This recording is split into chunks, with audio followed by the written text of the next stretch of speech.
शुभ प्रभात छात्रों, आपका आज का दिन बहुत सुंदर हो।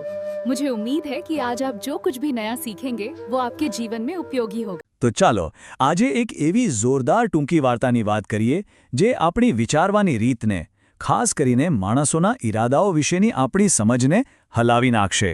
વાર્તાનું નામ છે હિંમત અને એ લખી છે મોહમ્મદ માંકડે. આ વાર્તા આપણને એક એવા પાત્રના મગજમાં લઈ જશે જે દરેક સંબંધને શંકાની નજરે જ જુએ છે.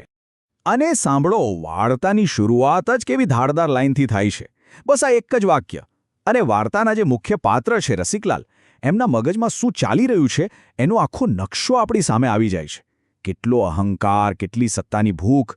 સીધી વાત છે, કોઈની લાચારીમાં એમને પોતાની તાકાત દેખાય છે. તો સવાલ એ છે કે આ રસિકલાલની દુનિયા છે કેવી? જુઓ, પોતે એક વકીલ છે અને સાથે સાથે સ્થાનિક નેતા પણ. એમનો આખો ખેલ બીજાની જરૂરિયાતો પર ચાલે છે. લોકો એમના પર નિર્ભર રહે એમાં જ એમનું વર્ચસ્વ છે.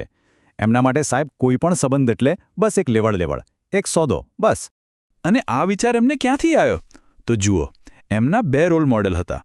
એક એમના પિતા, એકદમ સાદા શિક્ષક, અને બીજા એમના કાકા, જે એક પાવરફુલ વકીલ હતા. રસિકલાલે જાણી જોઈને પોતાના પિતાનો સાદગીનો રસ્તો છોડી દીધો. એમને તો કાકાની ફિલોસોફી ગમી ગઈ કે ભાઈ, આ દુનિયામાં કોઈ કારણ વગર, મતલબ કે સ્વાર્થ વગર કોઈ કોઈની પાસે આવતું જ નથી. અને બસ આ જ વિચાર એમના જીવનનો મૂળ મંત્ર બની ગયો.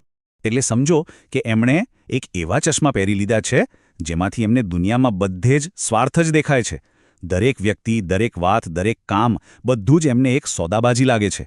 એમના માટે કોઈ કંઈ પણ ફ્રીમાં કરતું જ નથી. દરેક વસ્તુ પાછળ કોઈને કોઈ છુપો સ્વાર્થ હોવો જ જોઈએ. બસ આ જ એમની દુનિયા છે. સારું, તો હવે જોઈએ કે આ એમની જે ફિલોસોફી છે એનું શું થાય છે. જ્યારે એક દિવસ અચાનક રવિવારની સવારે એમનો બાળપણનો દોસ્ત હિંમત એમના ઘરે આવી પહોંચે છે. હવે રસિકલાલના મગજમાં શું ચાલતું હશે? એમના માટે આ કોઈ પ્રેમભરી મુલાકાત નથી. ના, એમના માટે તો આ એક છુપાયેલી અરજી છે. કોઈ કામ કઢાવવા જ આવ્યો હશે. હિંમત જેવો ઘરમાં પગ મૂકે છે, રસિકલાલ એને ઉપરથી નીચે સુધી મનમાં ને મનમાં સ્કેન કરી લે છે. એમને તો એ એકદમ સાધારણ, થોડો ગામડિયો જ લાગે છે. અને હિંમત બિચારો સાવ ભોળા ભાવે કહે છે કે યાર, તમારું ઘર શોધવામાં બહુ તકલીફ પડી. તો રસિકલાલને એમાં પણ એક છૂપો ટોણો સંભળાય છે, જાણે કે પોતાનું અપમાન કરી રહ્યો હોય. રસિકલાલના મગજમાં તો આખી સ્કીમ તૈયાર થઈ જાય છે. એમના હિસાબે હિંમત જે કંઈ પણ કરી રહ્યો છે એ બધું એક નાટક છે, એક પ્લાનનો ભાગ છે.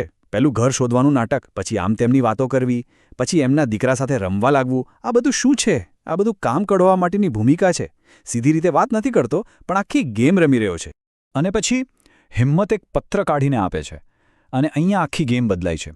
રસિકલાલને તો 100% ખાતરી છે કે આ પત્રમાં કોઈ મદદ જ માંગી હશે. એટલે એ શું કરે છે ખબર છે? એ પત્રને વાંચ્યા વગર જ ઠંડા કલેજે ટેબલ પર મૂકી દે છે. એ ઈચ્છે છે કે હિંમત જાતે પોતાના મોઢેથી બોલે કે એને શું જોઈએ છે. આ એમના અહંકારની હદ છે. ઓકે, તો રસિકલાલ તો હિંમતને ત્યાં બેસાડીને પોતાની પાર્ટીમાં જવા નીકળી જાય છે. પણ હવે જે થવાનું છે ને, એનાથી વાર્તા એકદમ યુટર્ન લેવાની છે. અહીંથી આખી વાત, આખો દૃષ્ટિકોણ જ બદલાઈ જશે. પણ સવાલ એ છે કે રસિકલાલ ડેમ પ્રોજેક્ટની પાર્ટી માટે નીકળી ગયા પછી એમના ઘરે શું થયું? કારણ કે એ તો પોતાની દુનિયામાં મસ્ત છે, પણ પાછળ એમના ઘરમાં કંઈક એવું બનવાનું હતું જે એમના વિચારોના પાયા હલાવી નાખવાનું હતું. અને ઘટના બને છે, રસિકલાલનો દીકરો અચાનક સીડી પરથી પડી જાય છે અને એનો હાથ ભાંગી જાય છે. ઘરમાં અફરાતફરી મચી જાય છે. અને ત્યારે એ જ હિંમત, જેને રસિકલાલ ગામડીઓ અને મૂરખ સમજતા હતા, એ જ માણસ પરિસ્થિતિને સંભાળી લે છે. એક સેકન્ડનો પણ વિચાર કર્યા વગર એ બાળકને ઉપાડીને ક્લિનિક તરફ દોડે છે. અને એટલું જ નહીં, ત્યાંથી મોટા ડૉક્ટરને એમના ઘરેથી બોલાવી લાવે. રસિકલાલની પત્ની તો આ જોઈને દંગ રહી જાય છે. એ કહે છે કે એ માણસ આ શહેરમાં સાવ અજાણ્યો હતો, પણ શું હિંમત બતાવી!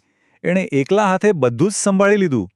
જરા વિચારો, એક તરફ રસિકલાલ એને અણઘડ સમજે છે અને બીજી તરફ સંકટના સમયે એ જ માણસ એની પત્ની માટે એક હીરો બની જાય છે. અને હવે વાર્તાના સૌથી મોટા રહસ્ય પરથી પડદો ઉઠવાનો સમય છે. હવે રસિકલાલને ખબર પડશે કે એનો મિત્ર ખરેખર શા માટે આવ્યો હતો.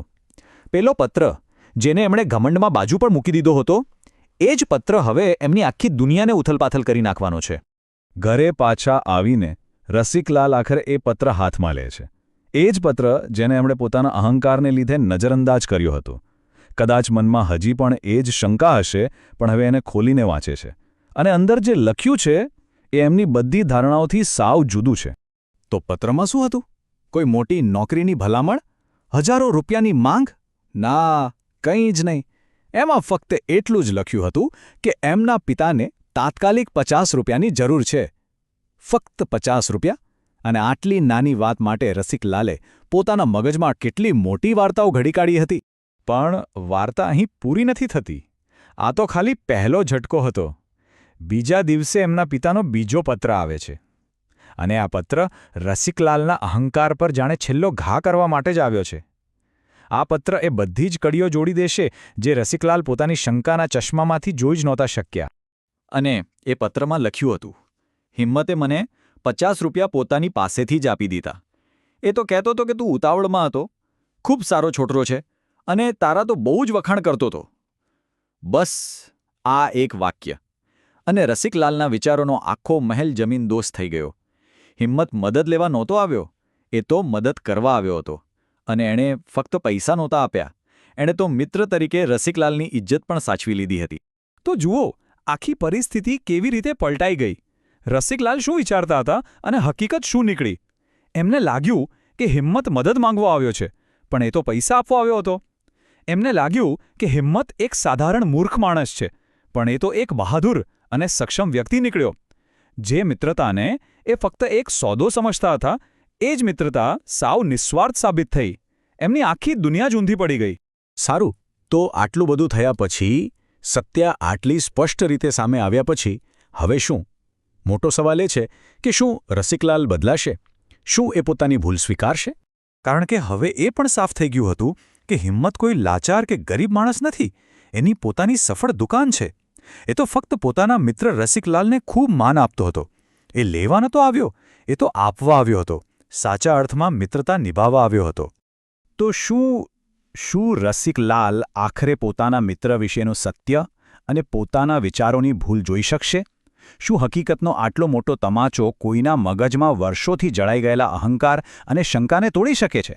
અને પછી રસિકલાલના મનમાં છેલ્લો વિચાર શું આવે છે ખબર છે? કદાચ આ બધું ભવિષ્યમાં કોઈ મોટી મદદ મેળવવા માટેની એક ચાલ તો નહીં હોય ને? અને અહીં વાર્તા પૂરી થાય છે.